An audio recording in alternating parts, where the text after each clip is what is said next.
bom dia aos telespectadores da TV O Dia. É muito bom tê-lo aqui, muito obrigada. Eu sei que vocês, neurologistas, são muito bem procurados logo de manhã. Eu sei que a luta é grande, muitas vezes vocês acabam deixando de lado um pouquinho a agenda para poder informar para uma população inteira.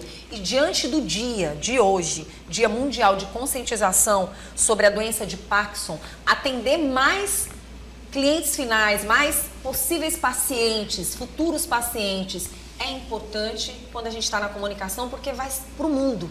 E tem muita gente que precisa dessa boa informação. E aí a gente já começa logo falando o que é a doença, explicando para quem está em casa assistindo o nosso programa e falar sobre essa campanha que se faz em cima da doença de Parkinson. Então, a doença de Parkinson é uma doença neurodegenerativa em que os pacientes eles têm uma lesão da substância negra da área do cérebro que controla os movimentos, que ajuda a controlar os movimentos. Essa doença se manifesta com muitos sintomas no corpo todo, e o que é mais evidente para a população são os sintomas motores, é o tremor, é a rigidez, é a lentidão, só que nem sempre esses pacientes eles têm sintomas motores. Inclusive, antes desses sintomas motores de tremor aparecerem, esses sintomas não motores que a gente chama, eles aparecem e causam muito prejuízo na qualidade de vida. E o que é interessante é que se a gente reconhece esses sintomas precocemente e começa um tratamento, esses pacientes evoluem muito bem, com uma adequada qualidade de vida e com uma vida boa, que é o que a gente procura, é a via final da medicina, né? Doutor, e aí a gente entra numa questão muito importante, né? Quando o senhor fala de um cuidado precoce, né? De você se prevenir, aí a gente chama atenção no que está por trás dessa doença para causar isso. Até para a gente alertar uma população inteira de jovens que querem, de uma certa forma, envelhecer com qualidade e ainda jovem, não precisar passar por situações adversas. Hoje, nós temos uma infinidade de pessoas que muitas vezes confundem a doença de Parkinson com outras doenças. Eu gostaria muito que o senhor falasse sobre esse assunto, porque, por exemplo, eu conheço algumas pessoas que se assustam muitas vezes com os tremores que elas têm e elas acabam falando sobre isso. Eu tenho medo de ter problema de mal de Parkinson, de no futuro ter esse problema. E aí eu queria que o senhor falasse um pouquinho essa relação de outras doenças e talvez entrar numa outra causa, porque às vezes você pensa que é o mal de Parkinson, mas pode por trás ter outras doenças, né? É interessante isso. Nem todo tremor é doença de Parkinson. E a gente percebe o preconceito realmente com alguém que tem um tremor. Verdade. Então eu já vi políticos, pessoas que trabalham com cirurgia, médicos, anestesistas, eu não posso tremer, porque se eu tremer as pessoas vão inferir que eu não tenho uma condição adequada de trabalho. Então, de fato, um tremor, uma manifestação neurológica qualquer, ela transparece uma falta de equilíbrio, uma falta de capacidade. E até a gente pode falar um pouco de etarismo. Para você ter ideia, é tão importante isso que até a população, de forma geral, ela fala como a doença como se fosse um mal. Um mal que vai trazer muito prejuízo. E eu tenho vários pacientes com 10 anos de doença, 12, 13 anos de doença, que eles estão muito bem. Então, de fato, a gente tem casos que evoluem rápido, mas a gente tem casos que o paciente continua com uma qualidade de vida boa depois de 10 anos de bom tratamento, né?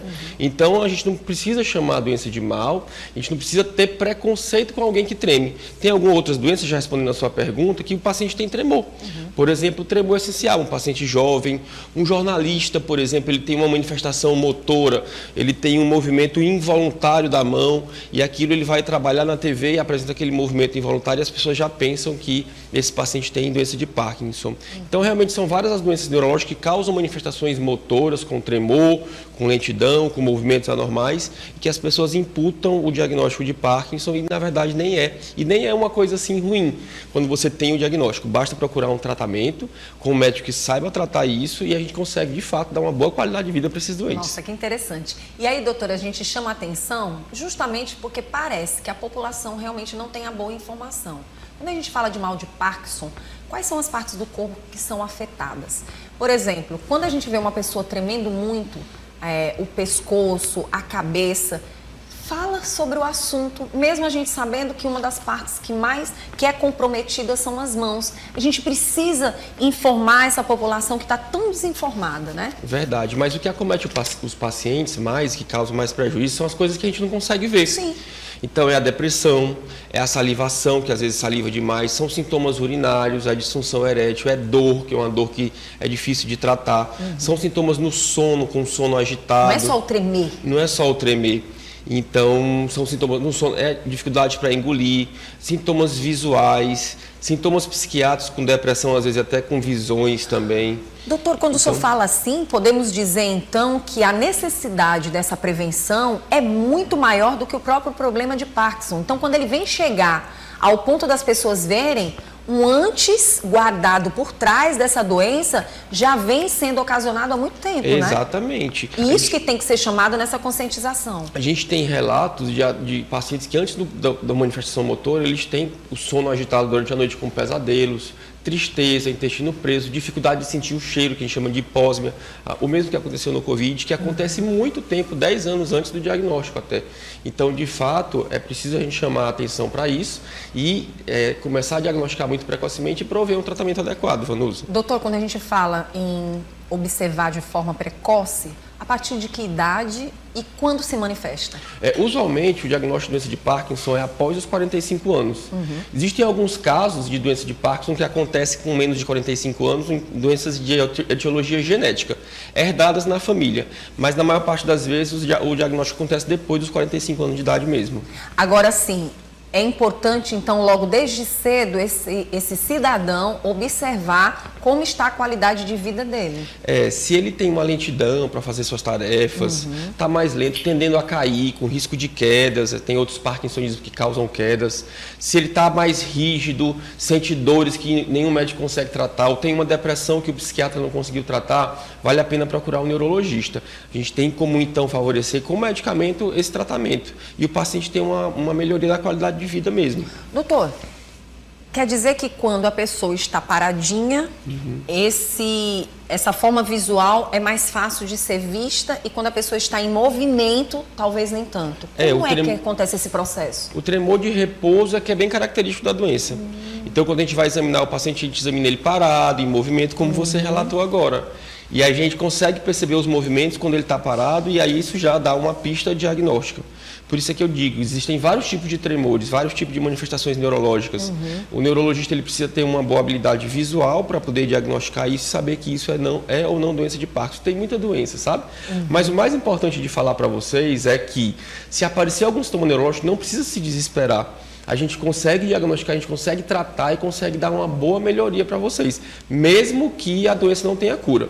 Porque muitas dessas doenças neurológicas elas são incuráveis, elas não têm cura, mas elas têm um bom tratamento e um bom manejo e a gente consegue garantir isso com certeza. Pronto. No momento que a pessoa está na escrita ou até no caminhar, dá para se observar? Eu consigo observar? Certamente. Algo diferente, por exemplo, na minha juventude, eu tive um comportamento, eu tinha uma escrita diferenciada, de repente eu estou percebendo que eu não estou tendo tanto domínio sobre as minhas mãos, a minha escrita, o meu caminhar. Como é que a gente pode, de uma certa forma, também já começar a observar? Se caso eu tenho 50 anos, a pessoa tem 55 anos e não se manifestou a doença, ela pode se manifestar a qualquer momento? Ela pode se manifestar a qualquer momento. Pela escrita, você começa a fazer uma letra pequena, a letra vai diminuindo de tamanho, você vai ter dificuldade de escrever. Como se fosse um peso. Como se fosse um peso na mão. Mas como eu te falei, esses sintomas motores, que a escrita também é um sintoma motor, né? Ele só aparece mais no final.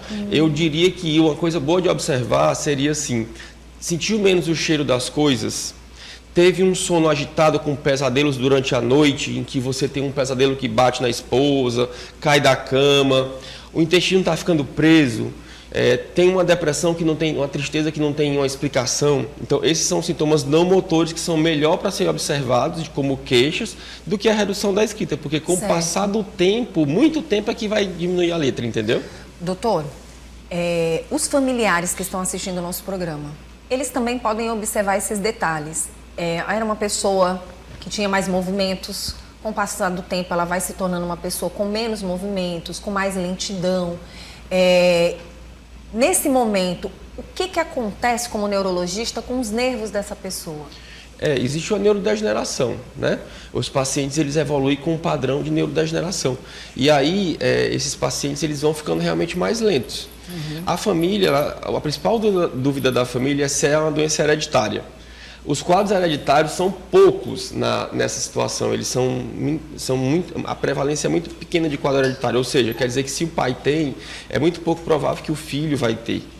Mas a família pode observar esses sintomas motores, observar o sono, observar o intestino da pessoa, se ela ficou realmente mais lenta, e a ajuda da família é fundamental para esse diagnóstico. Doutor, dentro do mercado, né, desse mundo de vocês, profissionais neurologistas, a gente tem grandes profissionais que representam essas especialidades, e você é um deles. O doutor Silva Neto foi uma das pessoas, assim, nossa, que nos deu esse prazer da gente lhe trazer para o programa, para que a gente pudesse também falar nesse dia de hoje, de uma forma bem precisa e necessária, essa responsabilidade que é de conscientizar a população.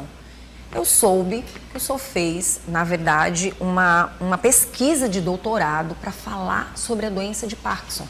Num dia de hoje, que é o Dia Mundial do Parkinson, para a gente, pelo tão jovem, né, com esse doutorado, se dedicando dessa forma, sendo que nós vivemos um momento extremamente difícil, onde a qualidade da saúde mental se faz necessária para um corpo inteiro. Sabemos que isso está sendo cobrado todos os dias. As pessoas são cobradas para que elas tenham qualidade de vida, que elas façam exercício físico, que elas se alimentem. Eu falo isso com todos os especialistas e não vou fugir com o senhor.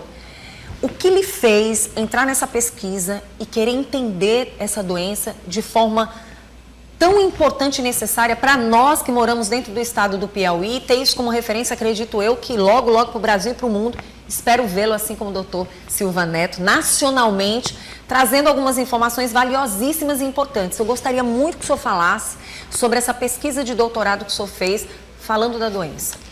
A pesquisa de doutorado, quando eu fiz a pós-graduação, eu fiz faculdade, residência na Universidade de São Paulo, na USP.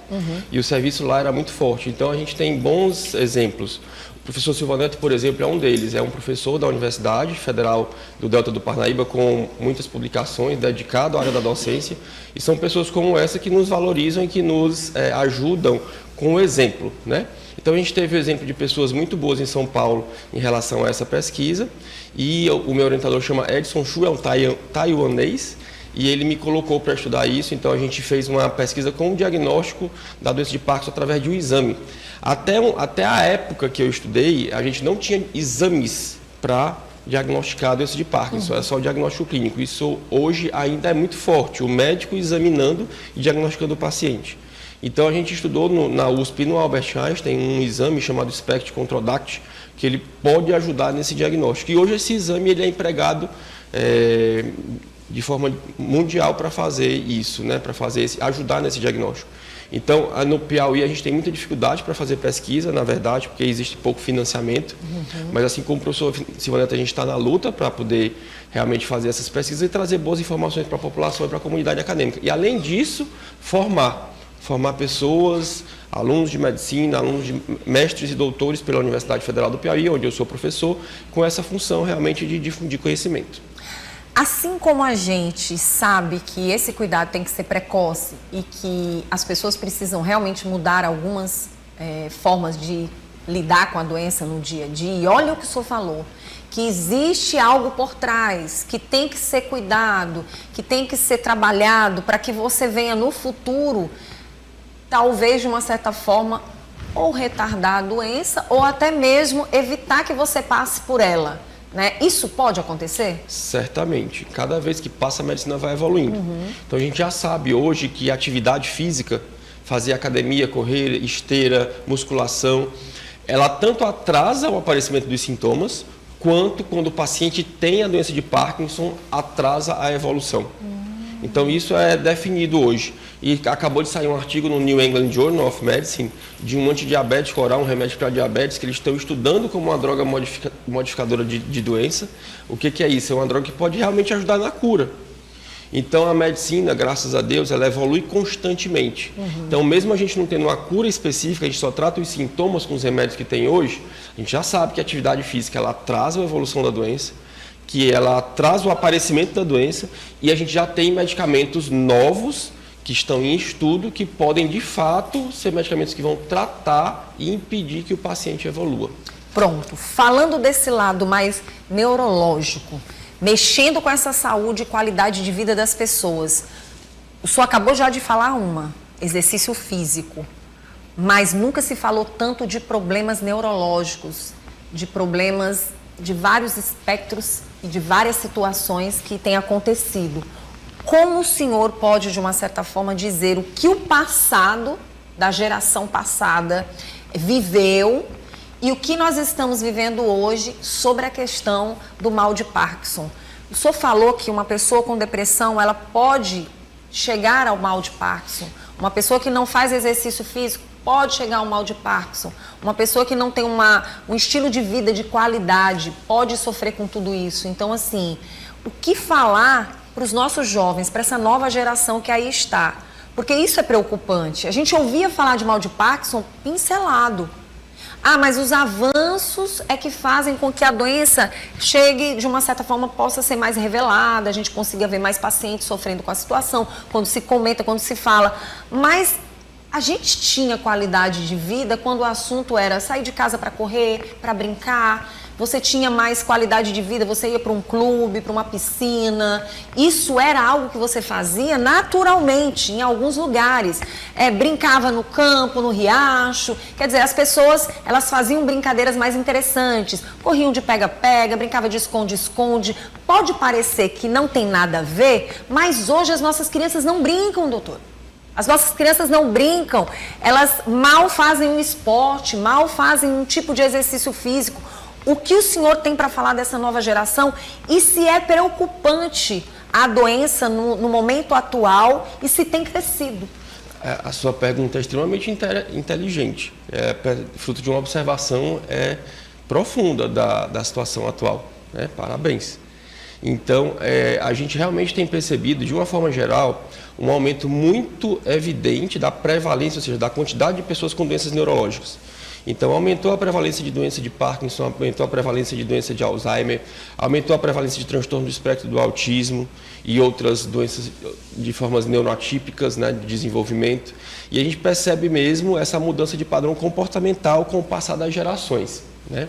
Então, isso que você comentou é super importante. Parece que o cérebro da geração anterior, dos millennials, né, ele foi acostumado a uma realidade diferente da realidade de hoje.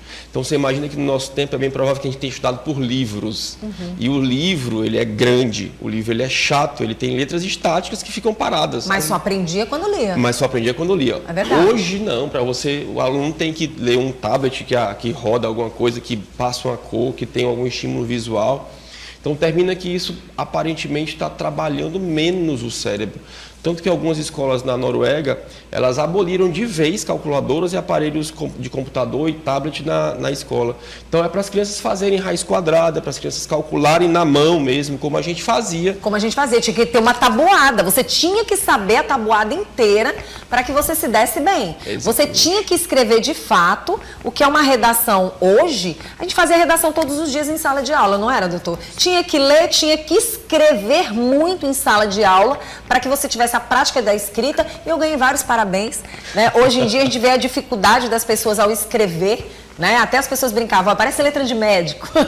Mas na verdade não é, gente. A realidade tem que ser dita. E no momento hoje de conscientização, a gente tem que verdadeiramente bater esse papo e tentar colocar na cabeça das pessoas. Aí eu me pergunto, a gestação também entra nessa influência? Porque eu não tive um estilo de vida, digamos, né? Um exemplo, não tive um estilo de vida de exercícios físicos, na minha gestação fiquei mais parada, fui uma mulher, digamos, que não tenha me alimentado como deveria ter me alimentado, com os alimentos necessários durante a gravidez.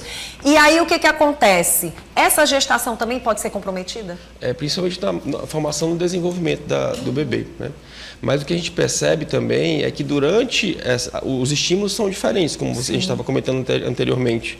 E aí quando esse bebê vira um adolescente, ele vai usar bomba, vai usar vapor, vai cair na promiscuidade, vai usar muito álcool, vai assistir muita pornografia. A gente já tem evidência de atrofia da região frontal do cérebro em quem assiste muita pornografia, por exemplo. Então, realmente são tantos estímulos que vêm de fora para dentro que eles estão prejudicando o desenvolvimento cerebral, não só durante a gestação, quanto durante a infância e a adolescência. E tudo isso tem culminado com o que a gente está vendo hoje. A quantidade de doenças que vão aparecendo, e a quantidade de pacientes que estão chegando no consultório com doenças, sem falar da depressão, que é a doença do século, né? Então, os nossos pacientes, as pessoas, principalmente aqui no Piauí, Vanusa, eles têm um preconceito muito grande em fazer terapia, em cuidar da saúde mental. Talvez por isso o Piauí tem altos índices de suicídio, pelo preconceito. Guardam os problemas para si, né? Porque tem medo dos questionários, do que as pessoas vão dizer. E no final de tudo, a tua vida vale para ti. Verdade. Né? Então, acho que hoje, nesse dia de conscientização, essa conversa, ela tem que realmente chegar até a casa das pessoas, as nossas casas, com um olhar diferenciado. É urgência. Né? Eu acho que a saúde é um caso de urgência. Acho que a saúde mental é um caso de urgência. Inclusive, eu acho que os nossos nervos, eles pedem essa qualidade de vida, né? E aí, as recomendações o senhor já deu várias. Se o senhor tiver mais informações que pudesse passar, como a gente falar para essa pessoa que está assistindo o nosso programa sobre exames, sobre consultas anualmente, ou as pessoas geralmente procuram um neurologista quando elas já se sentem muitas vezes muito abaladas. Eu queria muito que o senhor falasse sobre isso. Eu acho que é super importante a gente ter uma qualidade de vida e fazer atividade física de forma recorrente e de forma contínua. Cuidar da saúde mental, se ficar triste, procurar um psicólogo, procurar um psiquiatra. Há muito preconceito com o psiquiatra também, são excelentes profissionais. Tentar ter uma alimentação adequada, manter a mente trabalhando com estudo, com curso de computação, com o aprendizado de um novo idioma. Isso é super interessante. Tentar resolver os seus problemas e não cair num eixo, numa fossa de preocupações. E eu acho que, assim, religiosidade, não precisa ter uma religião específica.